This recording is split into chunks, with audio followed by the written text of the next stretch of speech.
Hello guys, Mark Daniels here. Are you keeping your money in the wrong bank? When it comes to personal finance, saving money, investing for retirement, keeping your money in the bank, everybody has an opinion. But before you consider any opinion, I'm going to show you some stuff that probably going to blow your mind. While we growing up, we were all taught the value of saving money. For most of us, it started with a piggy bank where we kept all of our money until the holidays. When the day came to break that piggy bank, we were so happy because we were felt with pride and joy. While this is good for kids, it's horrible for adults. And unfortunately, many of us still have those habits. I'm going to show you where not to keep your money.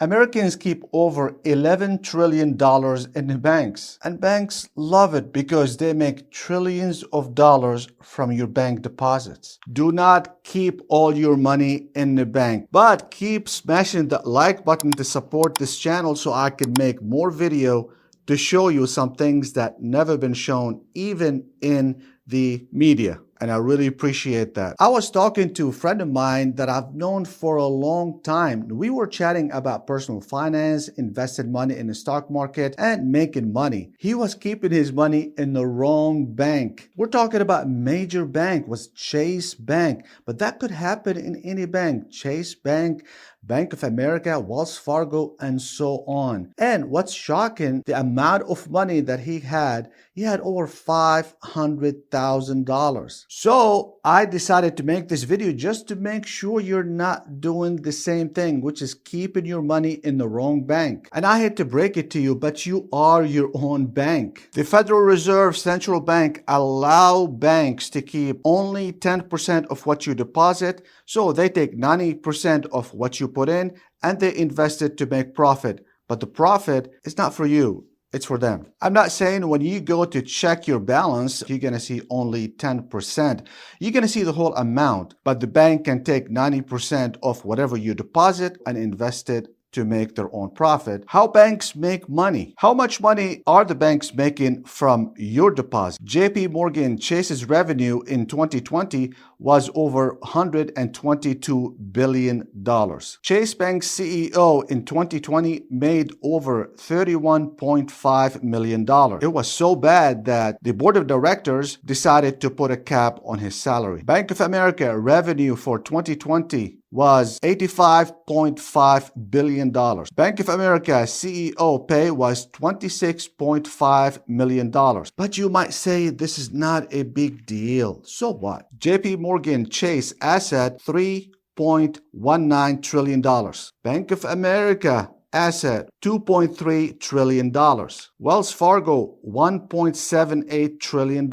And this is all your money. Remember, banks don't do anything. They don't manufacture anything. They don't produce anything. They just take your money, use 90% of it, and make profit for themselves. Is there a way that you should be making money instead of them? Yes, it is. And I'm going to discuss it in just a little bit. But let's go to the second factor why you should not keep your money in the bank. And I hate to break it to you, but you are your own bank. For those of you who fall for the illusion of piggy bank fairy tale, when you keep your money in the bank, you are actually losing money. I hate to tell you that. From 1975 to 2020, inflation rose over 400%. Currently, the inflation is over 6.9% as we speak. So if your money is just sitting there, you are losing 6.9%. Let's go ahead and just give you an example to make things easy. Let's say you want to buy a car, a vehicle, and it's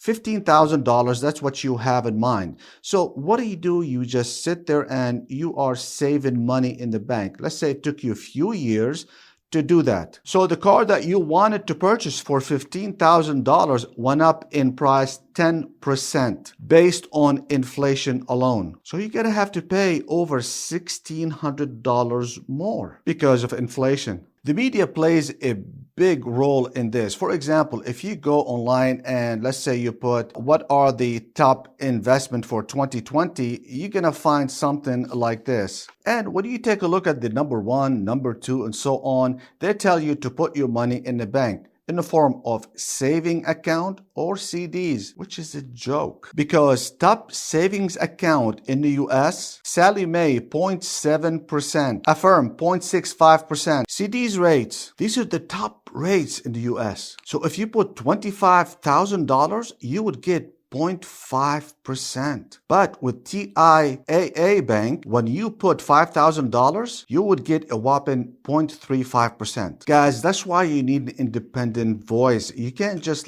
believe everything that you hear and get misled. So by now, if you have not subscribed to the channel, please do so you can get the real information that is going to help you. I'm not saying that banks are bad and they're evil. They're really not. Without the banks, we really cannot have an economy. What I'm saying is that do not keep too much money in the bank. And instead of the bank making the money, you are making the money. And I'm going to show you how. So we talked about not to keep your money in the bank. So where should you keep your money? These are only my opinions, and you're encouraged to ask your financial advisor. Number one, S&P 500 Index Fund. The S&P 500 Index Fund provide a great diversification. So instead of just honing in on one stock or two, you're investing in the top companies like Amazon, Netflix, Berkshire Hathaway, and many more. The second thing I like about it, it's because it is liquid. That means you can go ahead and sell your position at any time that you want to. So let's take a look at the chart. If you take a look at the chart, it's up. This is just for only 10 years. But you can see it's straight up. But this is not something that you get very rich from very quickly. It's going to take some time because it's going to have its ups and downs just like anything else. The number two that I like is NASDAQ 100 Index Fund. The NASDAQ 100 Index Fund is basically represent the top 100 tech companies like Facebook, Apple, Microsoft, and so on. It's also liquid, so if you need the money, you can just sell at any time you want to. There is no holding period like a CD or a bond. And number four is my favorite, which is real estate. Real estate been very good to me. I never do any commercial. I only do residential real estate. It's also the top choice for millionaires. However, I do have some rules that probably gonna help you. I never ever buy any lots or any land for any reason because they're not income generating assets. And you can buy a land or a lot and you can sit on it for a long time, and then all it does is just cost you money and there's no income coming from it. I stay away from that. A lot of people think investing in real estate or buying a house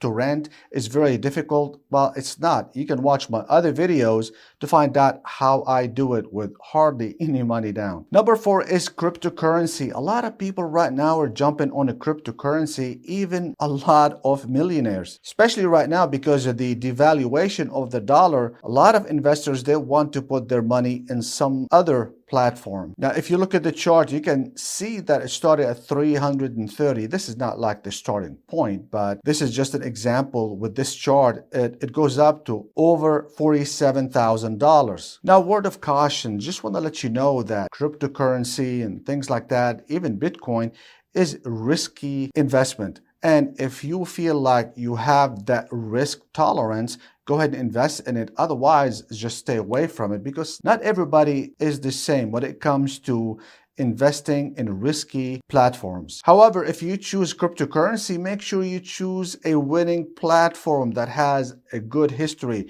Do not jump on something like really cheap hoping that it's going to just explode. Cryptocurrency is not backed up by anything. If you don't already know that, it's only valuable of whatever the investor is willing to pay. Number five is gold. We really can't deny the resilience of gold. Any way you look at it, whether you like it, you don't like it, it always has been going up. If you take a look at the last 20 years, you will see a chart that is going up. Of course, there's ups and downs. There's ups and downs in anything. The second thing, it's not easily affected by the stock market and currency devaluation, and that's what we are facing right now. Gold comes with different flavors of investments. There are gold mutual funds. You can invest in gold jewelry, gold futures, gold coins, and gold exchange trade funds. The biggest pluses about gold is the tax benefits. There is no annual fees attached to them. But one of the best investment that you can make is investing in yourself. I see a lot of people investing, of course, in the stock market, in a business, and so forth. But hardly anybody invest in themselves. When you invest in yourself, the sky is the limit. Don't underestimate yourself. Everybody has a skill, a unique skill that they can hone in on and expand it, whether you're good in financial, whether you're good in accounting, or whether you are good in some kind of a hobby that is going to get you some money. You can write a course, you can do something, but this is by far the best investment that you can make. Do not keep all your money in the bank. Now, the one that I showed you are investments that most millionaires and people who knows exactly what they're doing in the stock market invest in. So do me a favor and smash that like button and subscribe if you haven't already done so. If you want to learn how to build wealth with passive income, click here and I'll see you at the top.